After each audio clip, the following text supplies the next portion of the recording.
Shalom, salam sejahtera bagi kita sekalian. Assalamualaikum warahmatullahi wabarakatuh. Saya Jani Hidup Kasoi dari Prodi Manajemen kelas 29 ingin menjelaskan materi yaitu tentang pengambilan keputusan dalam berorganisasi. Pengambilan keputusan dalam berorganisasi. Bab 1 pendahuluan. Kehidupan seorang pemimpin dipenuhi dengan serangkaian pembuatan keputusan untuk memecahkan suatu masalah yang dihadapi dalam lembaga organisasinya. Seorang pemimpin harus membuat keputusan atau tidak apa yang seharusnya diambil atau paling tidak menugaskan seorang lain untuk memutuskan kegiatan-kegiatan pelaksanaan hasil keputusan tersebut. Biasanya dipimpin oleh pimpinan dan dilaksanakan oleh anggota-anggotanya. Pembuatan keputusan adalah bagian dari kunci kegiatan seorang pemimpin. Kegiatan ini memainkan peran penting terutama bila seorang pemimpin melakukan fungsi perencanaan menyangkut keputusan-keputusan yang sangat penting dan dari jangka panjang yang dapat dibuat oleh seorang pemimpin. Dalam proses perencanaan, pemimpin hendaknya memutuskan tujuan organisasi yang akan dicapai, sumber daya yang akan digunakan, dan siapa yang akan melakukan tugas tersebut. Di dalam sebuah organisasi, tentunya setiap individu memiliki perilaku yang berbeda-beda. Dalam pengambilan keputusan itu sendiri juga sangat berkaitan dengan yang namanya persepsi. Persepsi seorang juga sangat penting dalam merumuskan perencanaan pengambilan keputusan. Pentingnya bagi kita memahami persepsi dan pengambilan keputusan individu dan pengaruhnya terhadap sebuah keputusan yang dicapai. Jika kita ingin memahami perilaku organisasi kita, maka seharusnya kita harus memahami perbedaan persepsi organisasi. Karena di dalam organisasi memiliki kepribadian yang berbeda-beda dan kepentingan yang berbeda pula. Oleh karena itu, pembahasan persepsi dan pengambilan keputusan sangat penting dalam upaya mencapai keputusan yang diinginkan. Bab 2 pembahasan.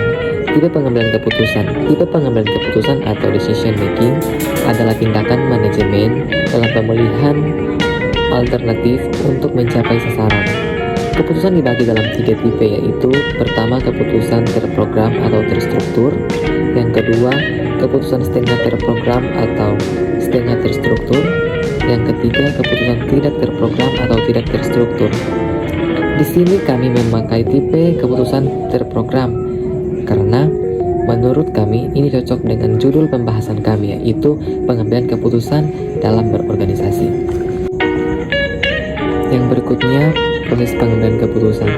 Kata proses pada dasarnya berkaitan dengan urutan langkah yang mengaruh pada hasil tertentu, sehingga dalam proses pengambilan keputusan tidak akan terlepas dari yang pertama intelligence atau penyidikan, yaitu pencarian kondisi yang memerlukan keputusan.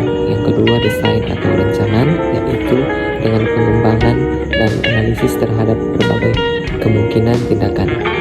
Ketiga choice atau pemilihan, yaitu yang berkenaan dengan pemilihan tindakan yang sesungguhnya. Yang berikutnya gaya pengambilan keputusan. Gaya kepemimpinan dan gaya hidup adalah dua di antara contoh gaya yang memengaruhi di dalam pengambilan keputusan. Seperti halnya gaya perilaku.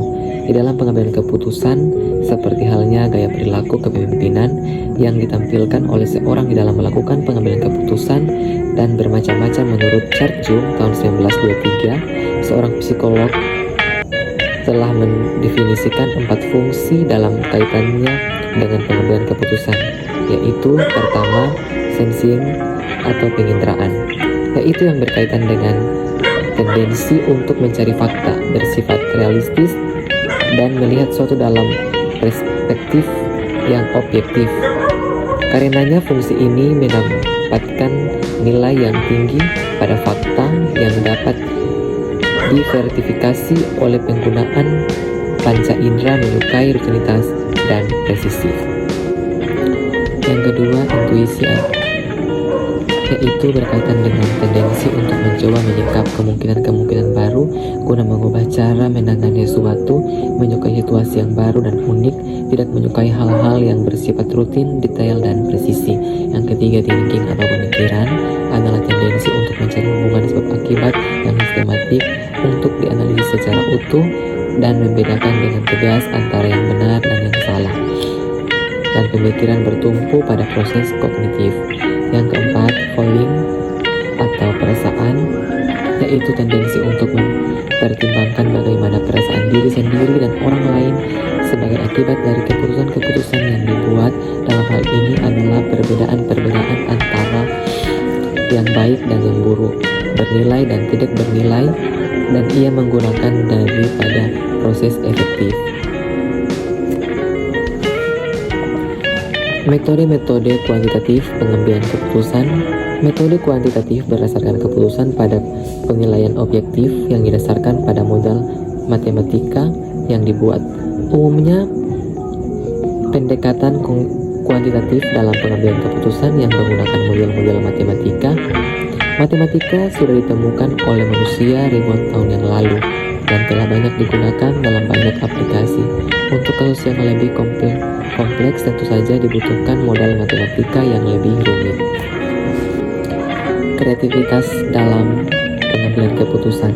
Dalam mengambil sebuah keputusan juga membutuhkan kreativitas, yaitu kemampuan menciptakan ide-ide baru yang bermanfaat.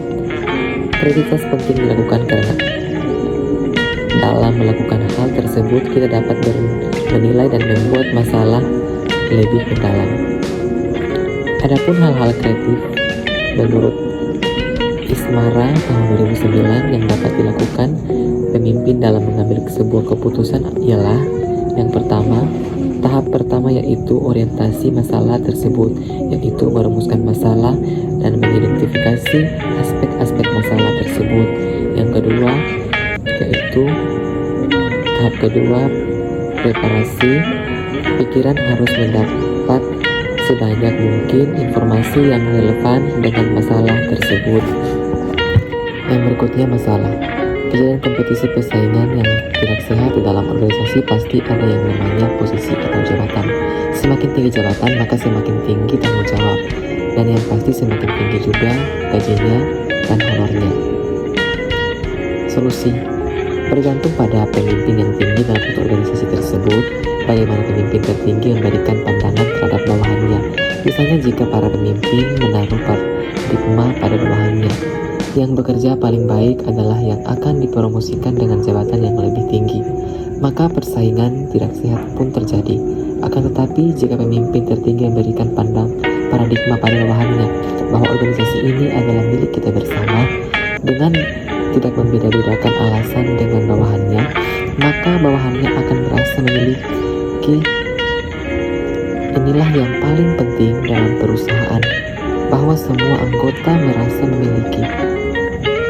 Tidak akan terjadi kompetisi persaingan tidak sehat dalam suatu organisasi, sehingga yang akan tertanam di dalam pikiran bawahan adalah dia merasa seperti memiliki keluarga baru dalam organisasi tersebut.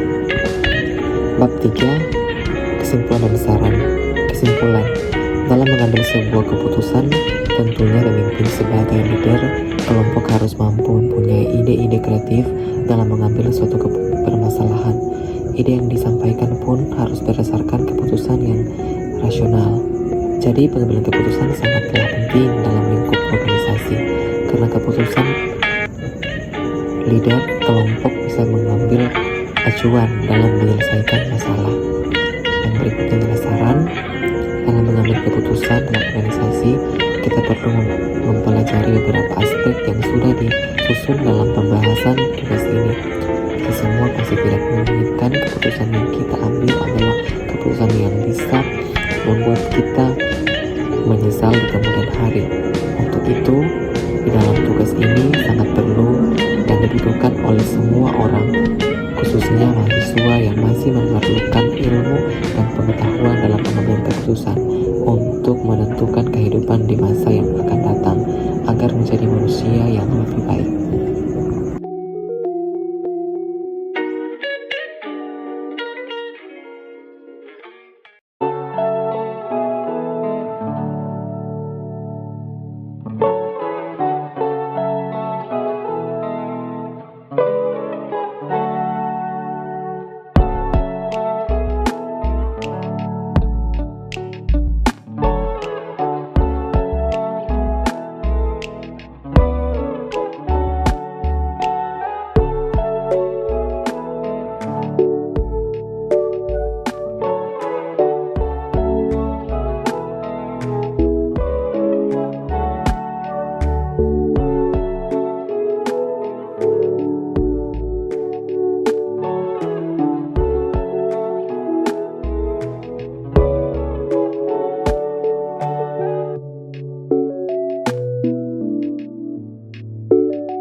Demikianlah penjelasan dari materi tentang pengambilan keputusan dalam berorganisasi.